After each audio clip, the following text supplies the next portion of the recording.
Olá, meu nome é César Augusto e hoje vamos refletir sobre o capítulo 24 do livro Ceifa de Luz, intitulado No Mais Alto, uma psicografia do Espírito Emmanuel pelo médium Chico Xavier. Emmanuel nos diz que é muito fácil gostarmos daquele que nos aplaude, daquele que concorda conosco, daquele que nos serve. É muito fácil nos sentirmos amigos e voltados a esses colegas. É muito fácil amarmos aqueles que nos amam, mas ele nos convida a olhar mais alto. Quando falamos mais alto, queremos nos reportar a mesma sensação de estarmos no topo de uma montanha.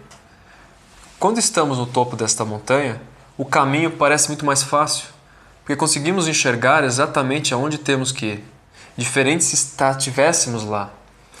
Então o Espiritismo nos faz ver tudo do mais alto, de modo que as nossas dificuldades e preocupações acabam se tornando muito diminutas. Por esse motivo, tudo aquilo que nos acomete, lembremos de elevar os nossos pensamentos e elevar os nossos sentimentos e olhar através do Espírito. Então o convite que é feito por Emmanuel é muito fácil amarmos os nossos amigos, aqueles que nos amam. Mas e aqueles que são os nossos desafetos, que são os nossos adversários? É fácil? Então olhemos do mais alto. As relações humanas, elas não terminam apenas nesta encarnação. As relações humanas se perpetuam através do mundo espiritual. E a todos os momentos estamos criando laços e afeições que são cada vez mais desenvolvidas e não se extinguem com o tempo. Ao contrário, se tornam cada vez mais fortes. Por isso, quando Cristo nos diz qual é a recompensa que teremos se amarmos apenas aqueles que nos amam, como está em Lucas, neste capítulo, ele se reporta a este olhar mais alto, esse olhar espiritual. Porque os fariseus, os doutores da lei, os orgulhosos da época, também amavam aqueles que amavam eles. Mas e a recompensa que nós teremos se fizermos isso?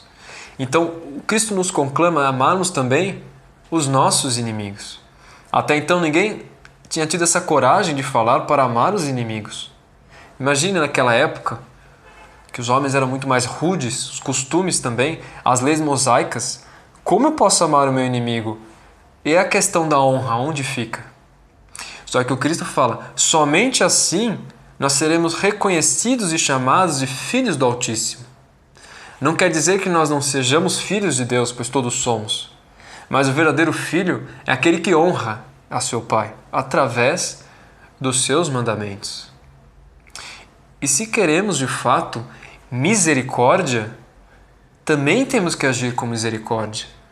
Quando falamos do Pai Nosso, nós dizemos para que também perdoe as nossas ofensas, mas também que nós perdoemos aqueles que têm nos ofendido. Então, por esse motivo, o amor do Cristo é o amor incondicional, é o amor ágape, é aquele amor que não tem fronteiras.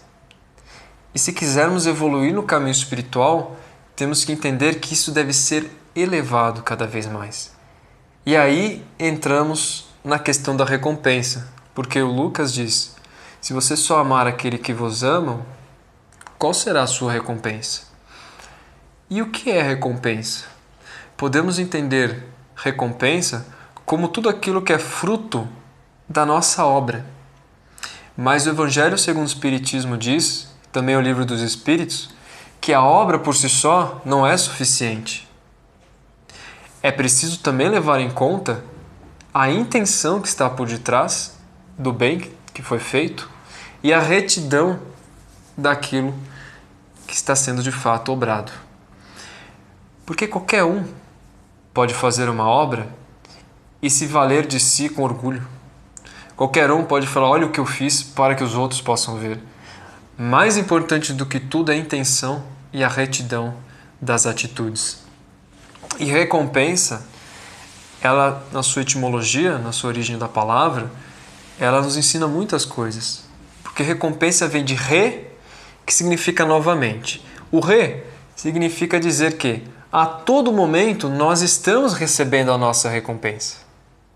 Mas, da mesma forma, se olharmos na questão espiritual, tudo aquilo que nós fizermos, por mais negativo que tenha sido, pela palavra que tenha sido ofertado, é possível recomeçar. E é possível ter outro tipo de recompensa ou paga, como também nós vemos em outras traduções. Então é o constante recomeçar. Não existe um castigo eterno, um suplício eterno. O com significa junto, porque a verdadeira recompensa é quando olhamos para o nosso próximo, é quando promovemos isso enquanto união.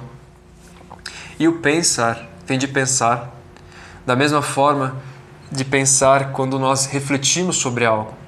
Porque quando pensamos, nós estamos sopesando, colocando numa balança, vendo se isso faz sentido, se não faz sentido, para que tenhamos as melhores escolhas. Então, a recompensa aqui está sendo colocada para que possamos avaliar o que de fato nós devemos promover para a nossa evolução.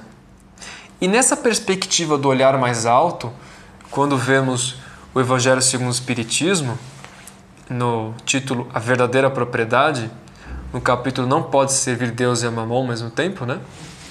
Ele vai falar sobre a questão de prestação de contas.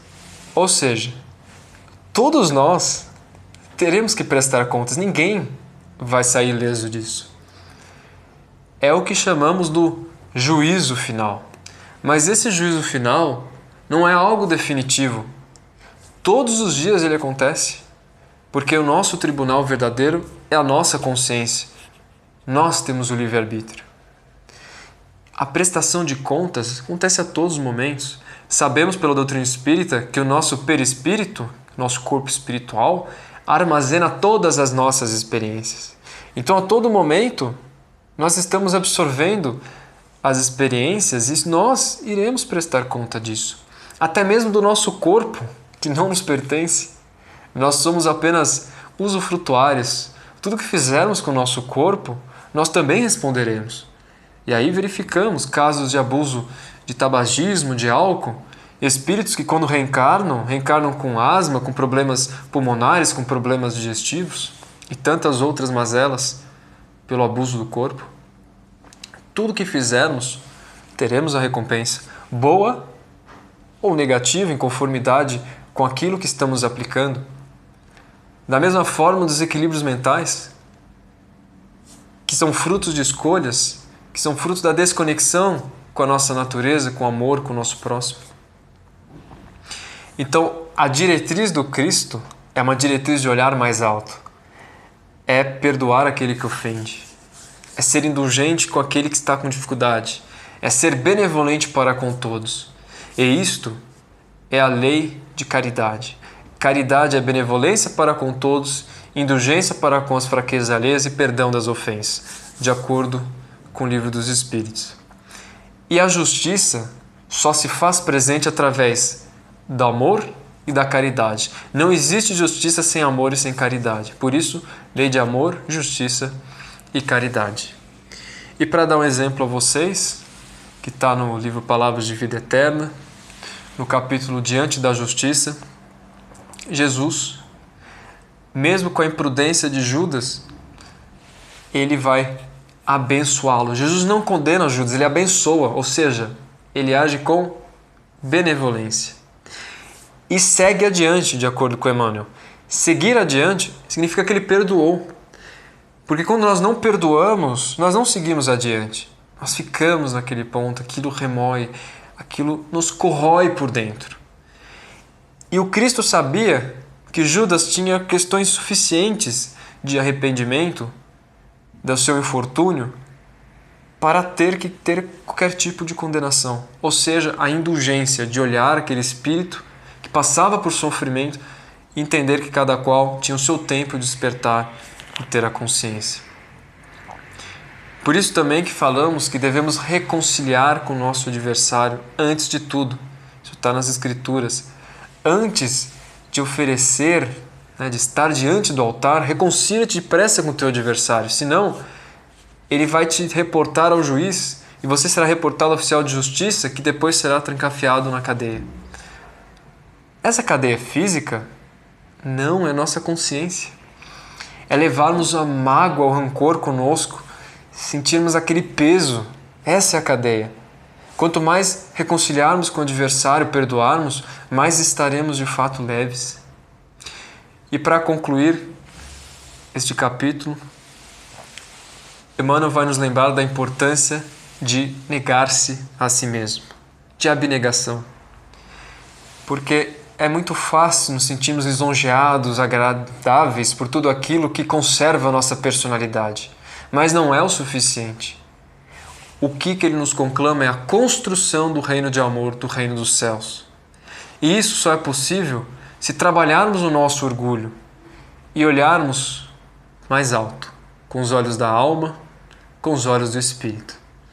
Que possamos então ter esta visão, reconciliar e praticar a lei de amor, justiça e caridade. Que assim seja, graças a Deus.